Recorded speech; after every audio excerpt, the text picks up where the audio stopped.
So this is it, the final chapter, the end of the road. A 47-year political experiment that the British, frankly, have never been very happy with. My mother and father signed up to a common market, not to a political union, not to flags, anthems, presidents, and now you even want your own army. For me, it's been 27 years of campaigning and over 20 years here in this Parliament. I'm not particularly happy with the agreement we're being asked to vote on tonight, but Boris has been remarkably bold in the last few months, and Ms von der Leyen, he's made it clear, he's promised us there'll be no level playing field. And on that basis, I wish him every success in the next round of negotiations, I really do. But the most significant point is this. What happens at 11 p.m.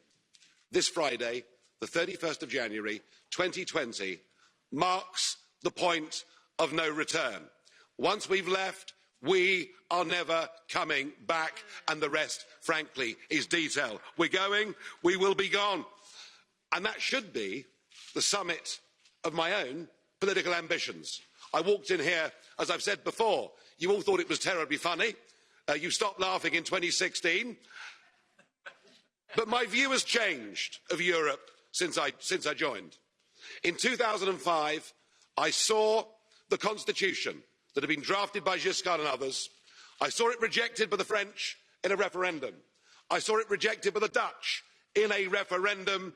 And I saw you in these institutions ignore them, bring it back as a Lisbon Treaty and boast you could ram it through without there being referendums. Well, the Irish did have a vote and did say no and were forced to vote again. You're very good at making people vote again, but what we've proved is the British are too big to bully, thank goodness. So I became an outright opponent of the entire European project. I want Brexit to start a debate across the rest of Europe. What do we want from Europe? If we want trade, friendship, cooperation, reciprocity, we don't need a European Commission. We don't need a European Court. We don't need these institutions and all of this power. And I can promise you, both in UKIP and indeed in the Brexit Party, we love Europe. We just hate the European Union. It's as simple as that.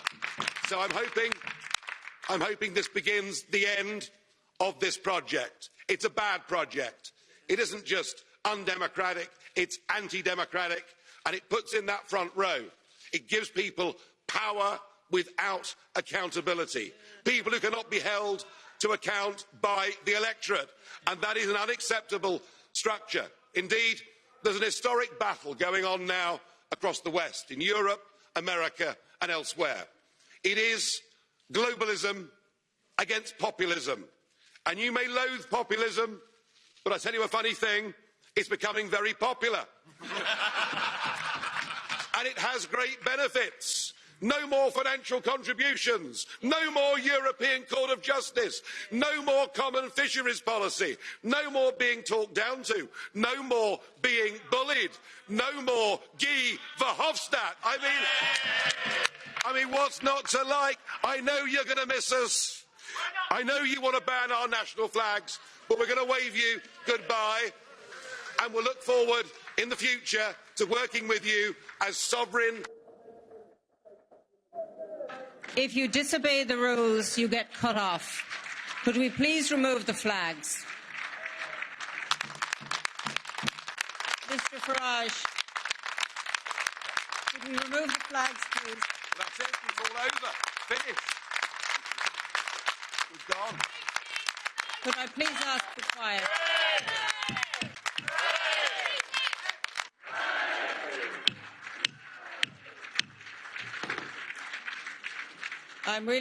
Please sit down, resume your seats, put your flags away, you're leaving, and take them with you if you are leaving now. And goodbye.